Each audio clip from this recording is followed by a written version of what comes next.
Hello everyone.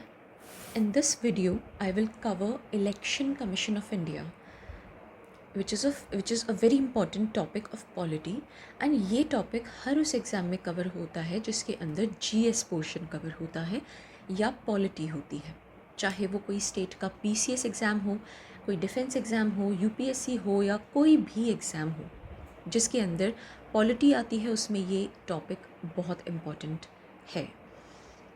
We'll start with this topic now.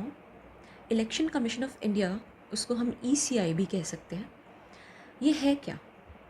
It is an autonomous constitutional authority. और इसका काम क्या है? It is responsible for administering union and state election processes. Centre हो या कोई state हो, वहाँ के इलेक्शन प्रोसेसेस को एडमिनिस्टर करना, हैंडल करना, ये ECI का काम है. और ये 25 जनवरी 1950 को इस्टेब्लिश हुई. और इस तारीख को 25 जनवरी को हम नेशनल वोटर्स डे भी मनाते हैं. This is very important. This can be asked as a one linear question. इसका सेक्रेटेरिएट न्यू दिल्ली में है और it administers elections to Lok Sabha, Rajya Sabha, legislative assemblies of different states, offices of president and vice president. ये 5 हैं. ये 5 याद रखने हैं: Lok Sabha, Rajya Sabha, legislative assemblies of different states, president and vice president के offices.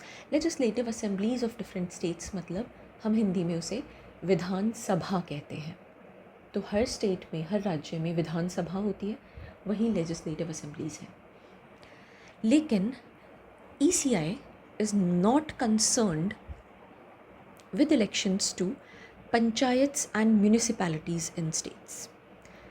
हर स्टेट के अंदर पंचायत, हर गांव में पंचायत इलेक्शंस होते हैं, म्यूनिसिपैलिटीज़ के इलेक्शंस होते हैं हर स्टेट्स में. उनके इलेक्शंस को ECI नहीं करवाता. तो फिर कौन करवाता है? वो करवाए जाते हैं स्टेट इलेक्शन कमीशन से. स्टेट इलेक्शन कमीशन का क्या है ये हम नेक्स्ट वीडियो में कवर करेंगे. लेकिन यहाँ ये चीज़ मैंने बताई कि पंचायत्स एंड म्यूनिसिपैलिटीज़ के इलेक्शंस अलग अलग स्टेट्स में स्टेट इलेक्शन कमीशंस हैंडल करता है, इलेक्शन कमीशन ऑफ इंडिया नहीं. Then constitutional provisions. ECI की बात कॉन्स्टिट्यूशन में कहाँ की गई है? वो की गई है पार्ट 15 के अंदर, जिसके अंदर आर्टिकल्स 324 से लेके 329 तक ECI की बात हुई है. ECI deals with elections and establishes a commission for these matters. कभी भी ज़रूरत पड़ती है तो ECI कमीशंस बना देता है, कभी कभी अगर ज़रूरत पड़ती है तो. आर्टिकल 324 के अंदर क्या है? आर्टिकल 324 324 के अंदर कहा गया है superintendence, direction and control of elections कौन करता है? ECI करता है. सुपरिंटेंडेंस, डायरेक्शन देना, कंट्रोल करना इलेक्शंस को ECI करता है. आर्टिकल 325 के अंदर क्या है कि इन 4 ग्राउंड्स पर, रिलीजन, रेस, कास्ट और सेक्स, इन 4 ग्राउंड्स पर किसी भी पर्सन को इनएलिजिबल हम नहीं कह सकते उसका इलेक्टोरल रोल बनाने के लिए. On the grounds of these 4: religion, race, caste और सेक्स. आर्टिकल 326 के अंदर क्या है कि elections to house of people and to legislative assemblies to be held on adult suffrage. Elections to house of people, what is this? Lok Sabha and legislative assemblies of different states. Adult suffrage पर based होगी. Adult suffrage मतलब कि जो भी इंसान vote देने जा रहा है उसकी एज 18 साल से ज़्यादा होनी चाहिए, 18 years अबव होना चाहिए हर वोटर. आर्टिकल 327 में क्या कहा गया है? Power of parliament to make provisions with respect to elections to legislatures. Parliament की power to make provisions with respect to elections to legislatures मतलब किसी भी स्टेट के विधानसभा में अगर इलेक्शंस हैं तो पार्लियामेंट की क्या कितनी पावर है उसके लिए प्रोविजंस बनाने की। लेकिन अब जो 328 है आर्टिकल, उसके अंदर सिर्फ वर्ड्स को अलग कर दिया गया है, बात सेम है। पावर ऑफ पार्लियामेंट की जगह power of legislature to make provisions with respect to elections of such legislatures। उस स्टेट के क्या पावर्स हैं अपनी स्टेट के इलेक्शंस, विधानसभा के इलेक्शंस करवाने के लिए, प्रोविजंस बनाने में। Then article 329 talks about bar to interference by courts in electoral matters. हर एक इलेक्टोरल मैटर में अगर कोई डिस्प्यूट हो जाता है तो उसके अंदर कोर्ट्स कितनी कहाँ कब इंटरफेयर कर सकते हैं, उस चीज़ के बारे में बताया गया है। Then structure of election commission of India. Originally इसमें सिर्फ एक इलेक्शन कमिश्नर थे, but after election commissioner amendment act of 1989, election commissioner amendment act of 1989, ये मल्टी मेंबर बॉडी बन गया। सो ये मल्टी मेंबर बॉडी कब बना? 1989 के अमेंडमेंट के बाद। इसके अंदर एक चीफ इलेक्शन कमिश्नर होंगे एंड इलेक्शन कमिश्नर्स कितने होंगे? जितने प्रेसिडेंट कहेंगे, if any, as president may fix from time to time. Time पर प्रेसिडेंट बताएंगे कि कितने इलेक्शन कमिश्नर्स होने चाहिए, उतने इलेक्शन कमिश्नर्स को अपॉइंट किया जाएगा। यहाँ ये इम्पॉर्टेंट है कि ये प्रेसिडेंट बताएंगे, not the parliament.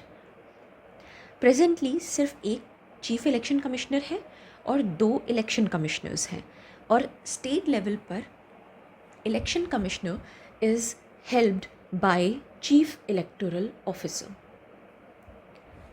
Appointment and tenure, इनको प्रेसिडेंट ऑफ इंडिया अपॉइंट करते हैं as per CEC, chief election commissioner and other election commissioners appointment, conditions of service and term of office act 2023।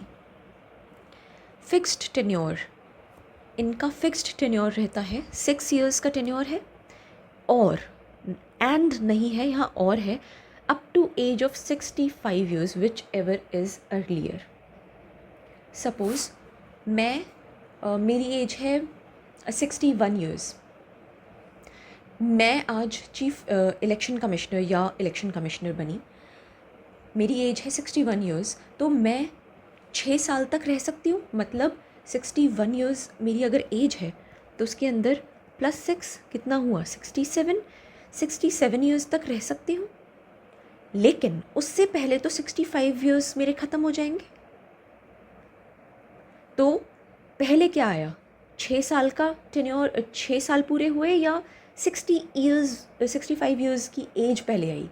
मेरी 65 years की as पहले आई, this came earlier. तो जब मैं 65 years की हो जाऊंगी तब तक के लिए मेरा टेन्योर रहेगा। Then salary and conditions of service will be equivalent to that of supreme court जज। जितनी सैलरी, जो conditions of service supreme court के जज की होंगी वही इनकी होंगी। Then removal, they can resign any time they want और can be removed before expiry of their term. ये 2 चीज़ें हैं, 2 कंडीशंस हैं इधर।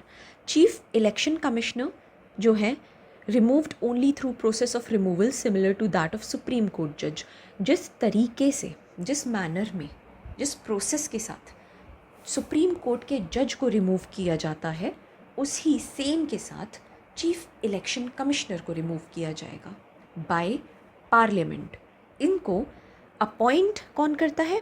प्रेसिडेंट, लेकिन रिमूव इस तरीके से पार्लियामेंट करेगा, प्रेसिडेंट नहीं।